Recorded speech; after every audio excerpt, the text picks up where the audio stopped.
आज का जो टॉपिक है वो बुद्धि की माप कैसे की जा सकती है उससे रिलेटेड है। Measurement of intelligence. ठीक है।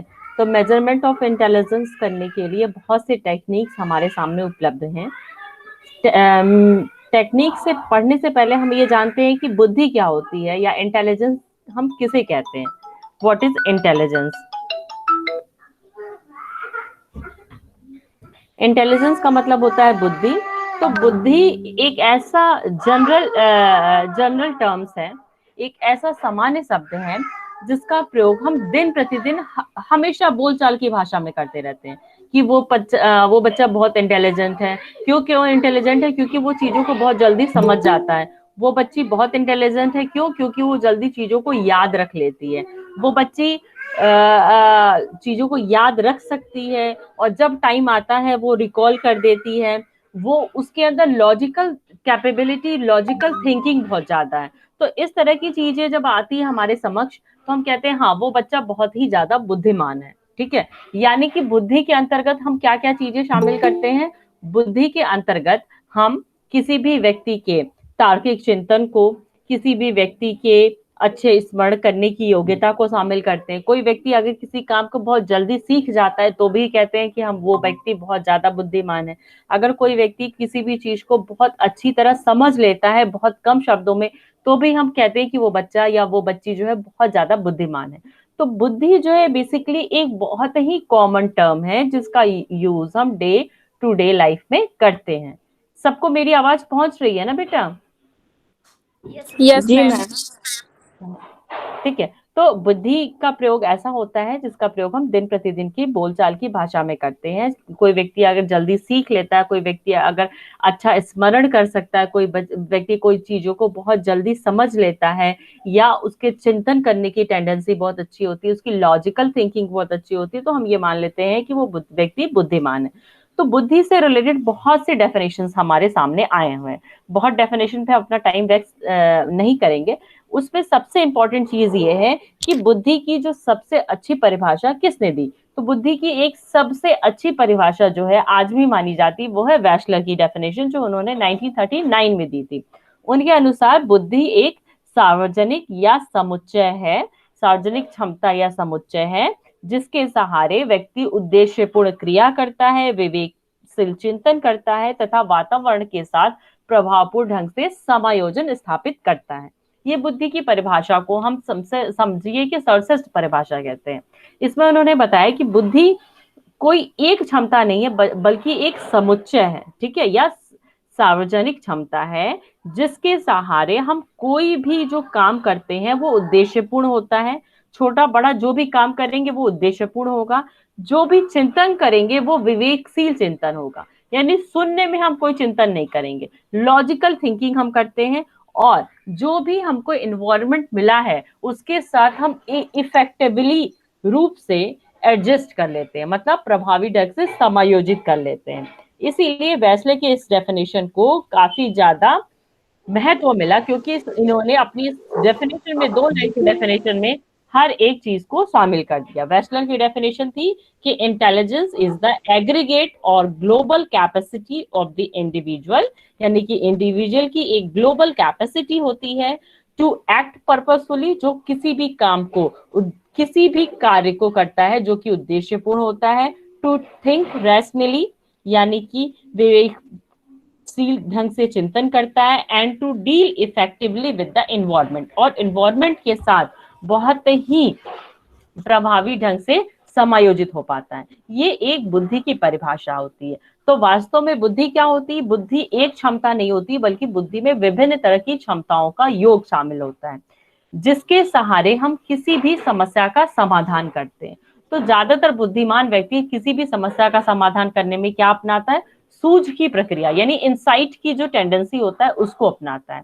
कोई भी कार्य वो करता है तो वो उद्देश्यपूर्ण होता है, ऐसे टाइम पास नहीं करेगा। जो भी इंटेलिजेंस व्यक्ति होगा वो जानता है कि अपने समय को किस हिसाब से मैनेज करना है, हमको कौन सा काम करना है जो कि हमारे पर्पस को फुलफिल करेगा। वो वातावरण के साथ प्रभावकारी ढंग से समायोजित होता है, यानी कि उसको किसी भी वातावरण में रखा जाए वो वातावरण के साथ पूर्णतः समायोजित हो जाता है। ठीक है।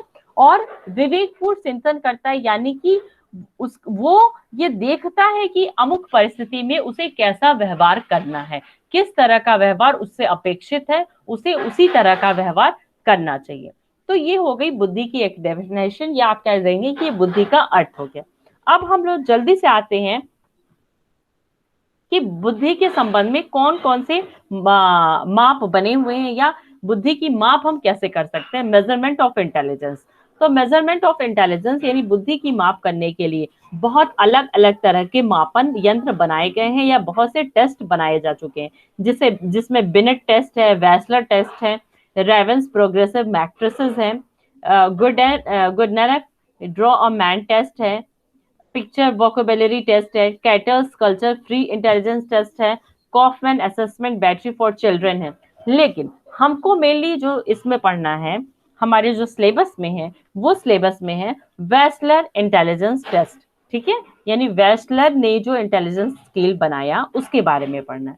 तो वेस्लर इंटेलिजेंस टेस्ट पढ़ने से पहले हमें थोड़ा सा जानना पड़ेगा कि बुद्धि से संबंधित जो माप बना है उसमें सर्वप्रथम मापनी कौन सी थी।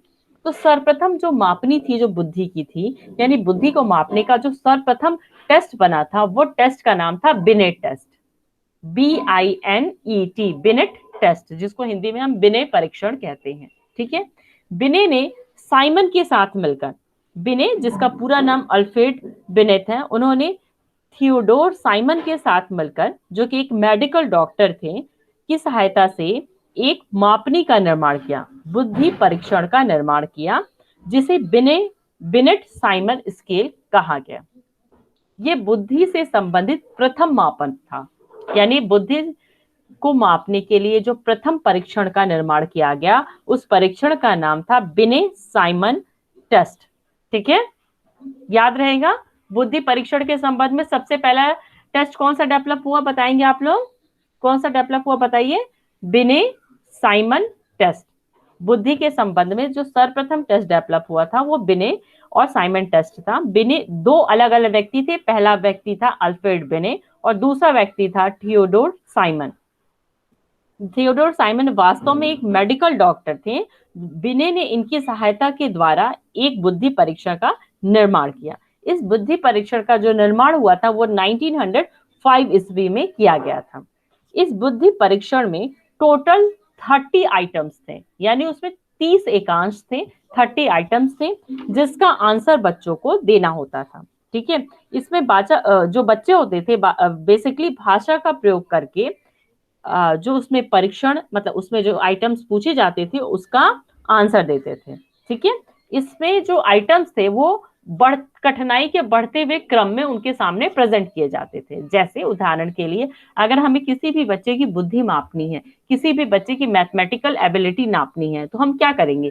पहले उसको हम सिंपल प्लस देंगे, फिर हम उसको जो है कैरी ओवर वाला प्लस देंगे, फिर सिंपल माइनस देंगे, फिर सब्ट्रैक्शन बोरोइंग वाला सब्ट्रैक्शन देंगे, देन मल्टीप्लिकेशन, देन डिवीजन पे पहुंचेंगे। यानी कि ये जो है कठिनाई का बढ़ता हुआ क्रम है। तो इसी क्रम के अनुसार, यानी कठिनाई के बढ़ते हुए क्रम के अनुसार बच्चों के सामने 30 आइटम्स प्रेजेंट किए जाते थे, जिसका उत्तर उन्हें देना होता था।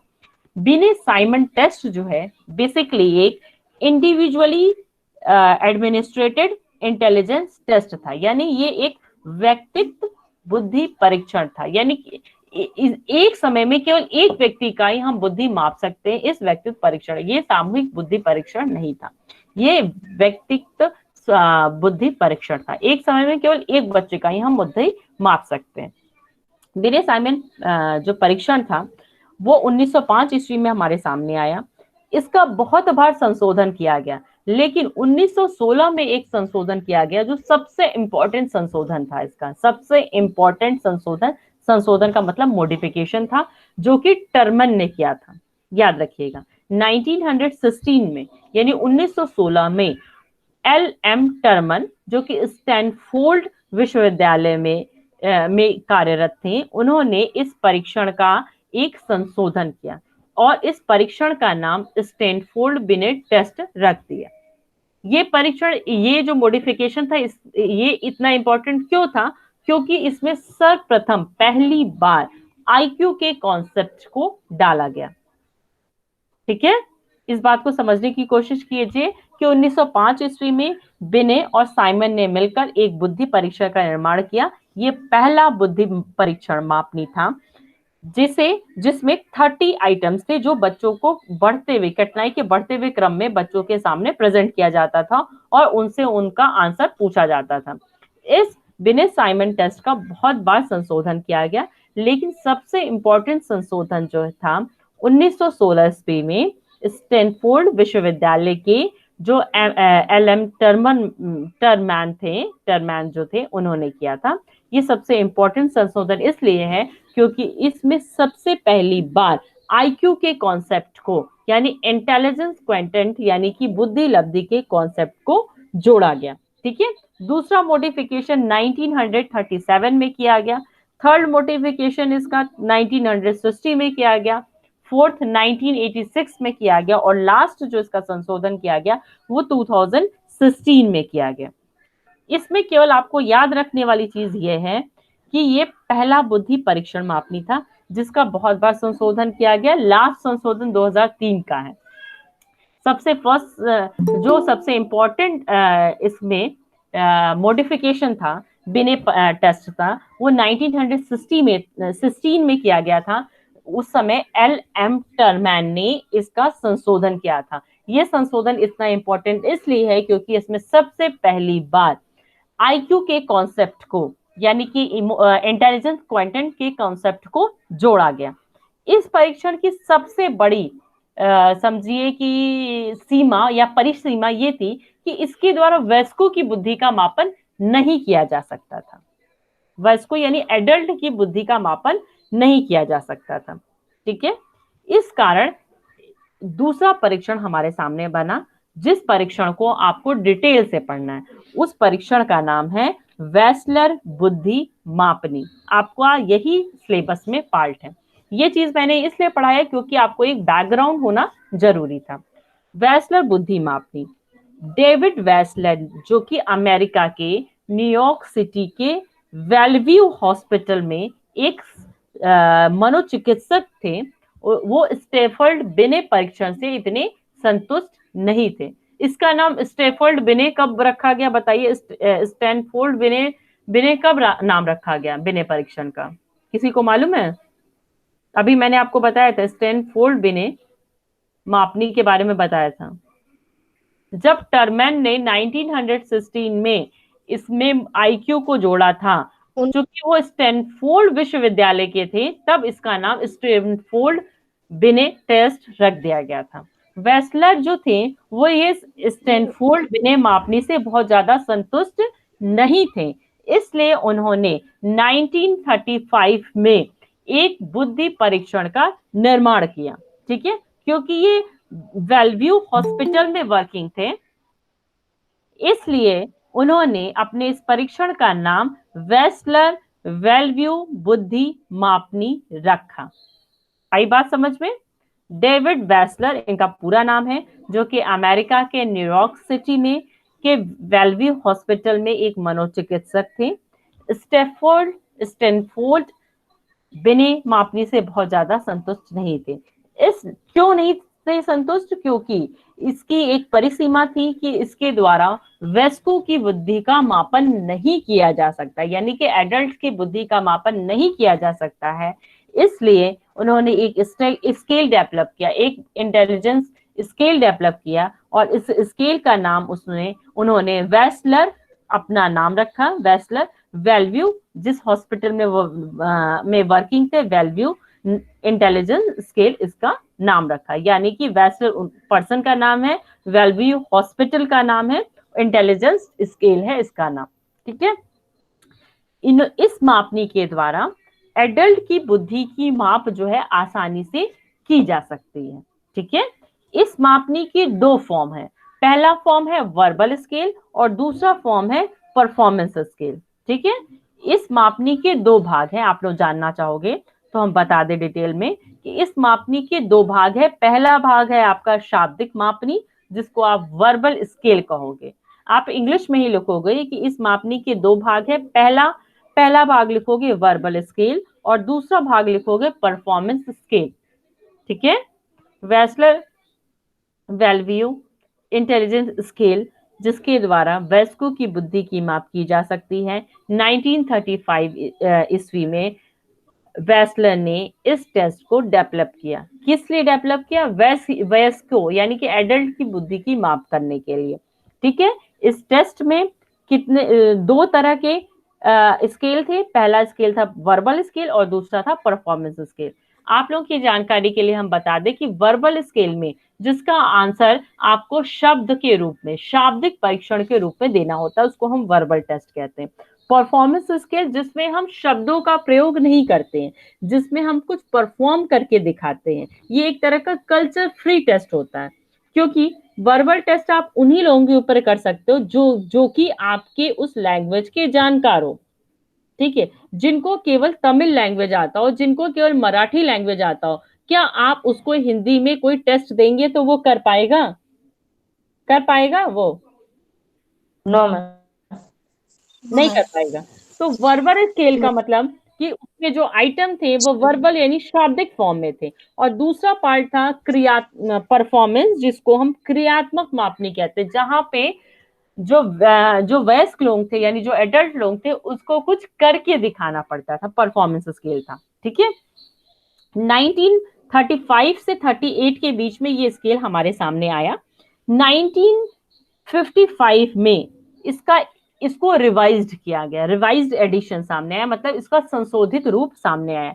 1955 में इसका फर्स्ट रिवीजन सामने आया, जिसका नाम इन्होंने, पहले इसका नाम क्या था? Wechsler Bellevue intelligence scale. अब इसका नाम चेंज करके उन्होंने वेस्लर एडल्ट इंटेलिजेंस स्केल रख दिया।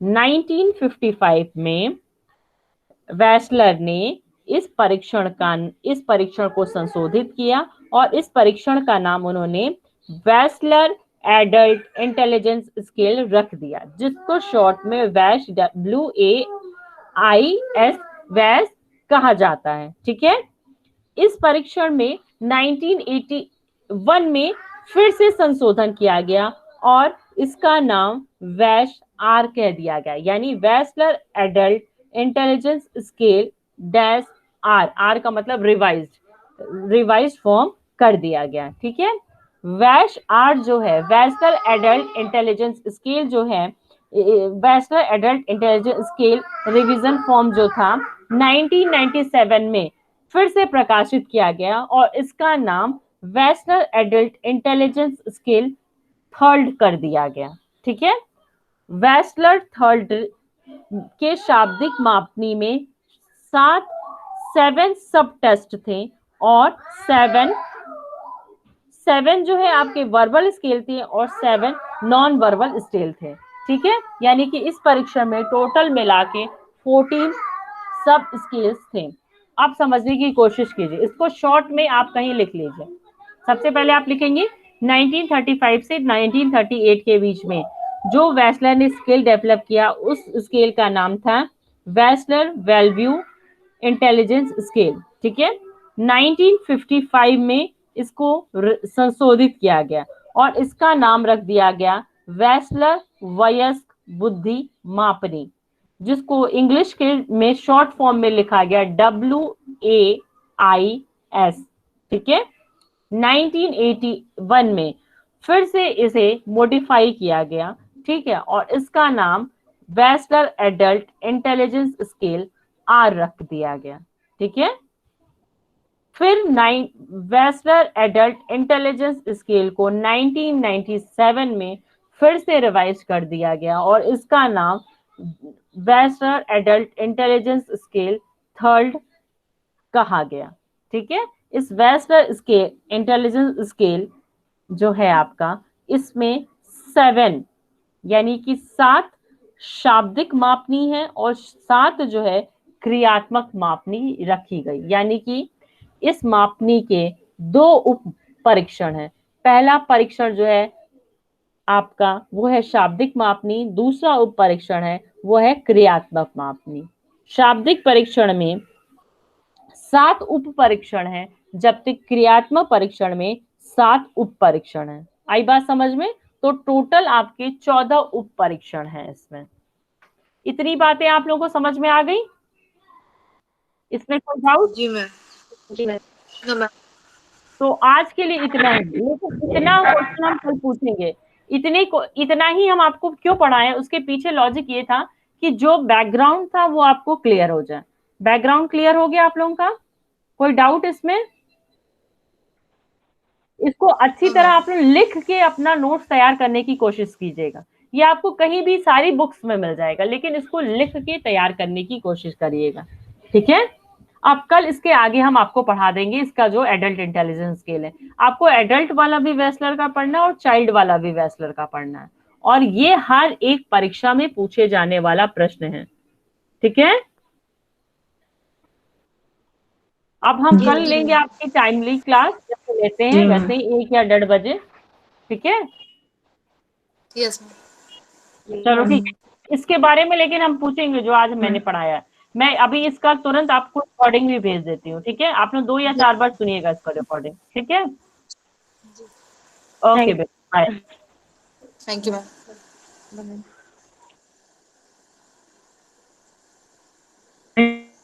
Thank you ma'am.